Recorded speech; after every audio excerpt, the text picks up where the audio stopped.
Matthieu chapitre 1. Généalogie de Jésus-Christ, fils de David, fils d'Abraham. Abraham engendra Isaac, Isaac engendra Jacob, Jacob engendra Juda et ses frères. Juda engendra de Tamar Pharé et Zara, Pharé engendra Esrom. Esrom engendra Aram. Aram engendra Aminadab. Aminadab engendra Nasson. Nasson engendra Salmon. Salmon engendra Boaz de Rahab. Boaz engendra Obed de Ruth. Obed engendra Isaïe. Isaïe engendra David. Le roi David engendra Salomon de la femme d'Uri. Salomon engendra Roboam. Roboam engendra Abia. Abia engendra Asa. Asa engendra Josaphat. Josaphat engendra Joram. Joram engendra Osia. Osia engendra Joatam. Joatam engendra Achaz. Achaz engendra Ézéchia. Ézéchia engendra Manassé. Manassé engendra Amon. Amon engendra Josia. Josia engendra Jéchonia et ses frères, au temps de la déportation à Babylone. Après la déportation à Babylone, Jéchonia engendra Salatiel. Salatiel engendra Zorobabel. Zorobabel engendra Abiu. Abiu engendra Eliakim. Eliakim engendra Azor. Azor engendra Sadok. Sadok engendra Hachim. Hachim engendra Eliud. Eliud engendra Éléazar. Éléazar engendra Matan. Matan engendra Jacob. Jacob engendra Joseph, l'époux de Marie, de laquelle est né Jésus, qui est appelé Christ. Il y a donc en tout 14 générations depuis Abraham jusqu'à David, 14 générations depuis David jusqu'à la déportation à Babylone, et 14 générations depuis la déportation à Babylone jusqu'au Christ. Voici de quelle manière arriva la naissance de Jésus-Christ. Marie, sa mère, ayant été fiancée à Joseph, se trouva enceinte, par la vertu du Saint-Esprit, avant qu'ils eussent habité ensemble. Joseph, son époux, qui était un homme de bien et qui ne voulait pas la diffamer, se proposa de rompre secrètement avec elle. Comme il y pensait, voici, un ange du Seigneur lui apparut en songe, et dit, « Joseph, fils de David, ne crains pas de prendre avec toi Marie, ta femme, car l'enfant qu'elle a conçu vient du Saint-Esprit. Elle enfantera un fils, et tu lui donneras le nom de Jésus. C'est lui qui sauvera son peuple de ses péchés. » Tout cela arriva afin que s'accomplisse ce que le Seigneur avait annoncé par le prophète. Voici, la Vierge sera enceinte, elle enfantera un fils, et on lui donnera le nom d'Emmanuel, ce qui signifie Dieu avec nous. Joseph s'étant réveillé fit ce que l'ange du Seigneur lui avait ordonné, et il prit sa femme avec lui. Mais il ne la connut point jusqu'à ce qu'elle eût enfanté un fils, auquel il donna le nom de Jésus. Chapitre 2. Jésus étant né à Bethléem en Judée, au temps du roi Hérode, voici des mages d'Orient arrivèrent à Jérusalem, et dirent, « Où est le roi des Juifs qui vient de naître? Car nous avons vu son étoile en Orient, et nous sommes venus pour l'adorer. » Le roi Hérode, ayant appris cela, fut troublé, et tout Jérusalem avec lui. Il assembla tous les principaux sacrificateurs et les scribes du peuple, et il s'informa auprès d'eux où devait naître le Christ. Ils lui dirent, « À Bethléem en Judée, car voici ce qui a été écrit par le prophète. Et toi, Bethléem, terre de Juda, tu n'es certes pas la moindre entre les principales villes de Juda, car de toi sortira un chef qui paîtra Israël, mon peuple. » Alors Hérode fit appeler en secret les mages, et s'enquit soigneusement auprès d'eux depuis combien de temps l'étoile brillait. 8 Puis il les envoya à Bethléem, en disant, « Allez, et prenez des informations exactes sur le petit enfant. Quand vous l'aurez trouvé, faites-le moi savoir, afin que j'aille aussi moi-même l'adorer. » Après avoir entendu le roi, ils partirent. Et voici, l'étoile qu'ils avaient vue en Orient marchait devant eux jusqu'à ce qu'étant arrivé au-dessus du lieu où était le petit enfant, elle s'arrêta. Quand ils aperçurent l'étoile, ils furent saisis d'une très grande joie. Ils entrèrent dans la maison, virent le petit enfant avec Marie, sa mère, se prosternèrent et l'adorèrent. Ils ouvrirent ensuite leur trésor, et lui offrirent en présent de l'or, de l'encens et de la myrrhe.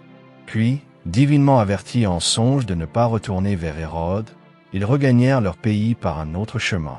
Lorsqu'ils furent partis, voici, un ange du Seigneur apparut en songe à Joseph, et dit, « Lève-toi, prends le petit enfant et sa mère, fuis en Égypte, et reste-y jusqu'à ce que je te parle, car Hérode cherchera le petit enfant pour le faire périr. » 14 Joseph se leva, prit de nuit le petit enfant et sa mère, et se retira en Égypte. Il y resta jusqu'à la mort d'Hérode, afin que s'accomplisse ce que le Seigneur avait annoncé par le prophète. J'ai appelé mon fils hors d'Égypte. Alors Hérode, voyant qu'il avait été joué par les mages, se mit dans une grande colère, et il envoya tuer tous les enfants de 2 ans et au-dessous qui étaient à Bethléem et dans tout son territoire, selon la date dont il s'était soigneusement enquis auprès des mages. Alors s'accomplit ce qui avait été annoncé par Jérémie, le prophète. On a entendu des cris à Rama, des pleurs et de grandes lamentations. Rachel pleure ses enfants, et n'a pas voulu être consolée, parce qu'ils ne sont plus. Quand Hérode fut mort, voici, un ange du Seigneur apparut en songe à Joseph, en Égypte, et dit, « Lève-toi, prends le petit enfant et sa mère, et va dans le pays d'Israël, car ceux qui en voulaient à la vie du petit enfant sont morts. » Joseph se leva, prit le petit enfant et sa mère, et alla dans le pays d'Israël.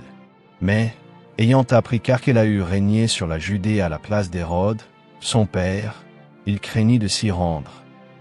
Divinement averti en songe, il se retira dans le territoire de la Galilée, et vint demeurer dans une ville appelée Nazareth, afin que s'accomplisse ce qui avait été annoncé par les prophètes. Il sera appelé Nazaréen. Chapitre 3. En ce temps-là parut Jean-Baptiste, prêchant dans le désert de Judée. Il disait, « Repentez-vous, car le royaume des cieux est proche. » Jean est celui qui avait été annoncé par Ésaïe, le prophète, lorsqu'il dit, « C'est ici la voix de celui qui crie dans le désert. Préparez le chemin du Seigneur, aplanissez ses sentiers. » Jean avait un vêtement de poil de chameau et une ceinture de cuir autour des reins. Il se nourrissait de sauterelles et de miel sauvage. Les habitants de Jérusalem, de toute la Judée et de tout le pays des environs du Jourdain, se rendaient auprès de lui.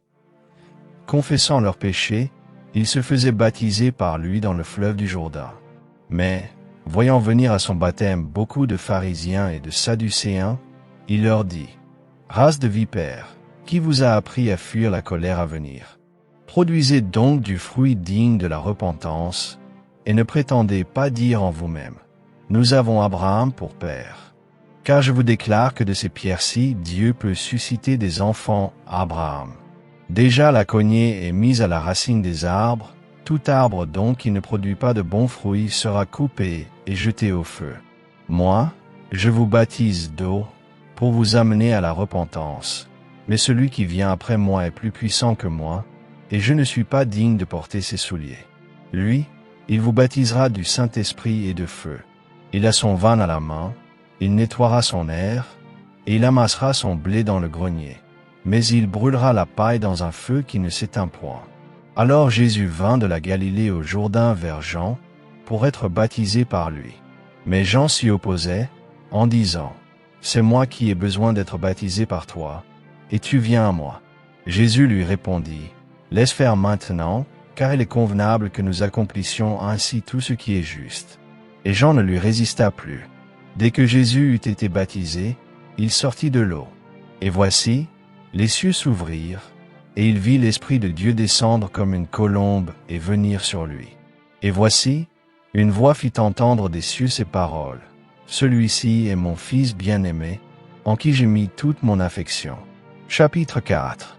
Alors Jésus fut emmené par l'Esprit dans le désert, pour être tenté par le diable. Après avoir jeûné 40 jours et 40 nuits, il eut faim.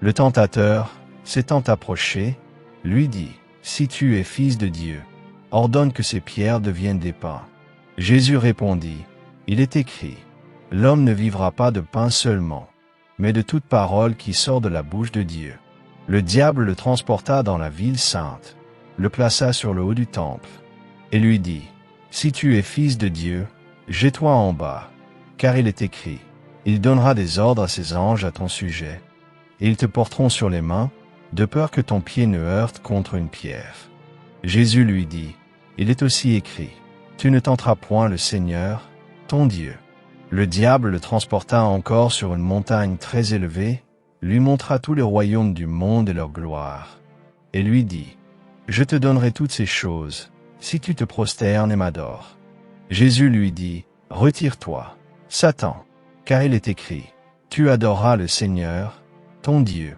et tu le serviras lui seul. » Alors le diable le laissa, et voici, des anges vinrent auprès de Jésus et le servaient. Jésus, ayant appris que Jean avait été livré, se retira dans la Galilée. Il quitta Nazareth et vint demeurer à Capernaüm, situé près de la mer, dans le territoire de Zabulon et de Nephtali, afin que s'accomplisse ce qui avait été annoncé par Ésaïe, le prophète.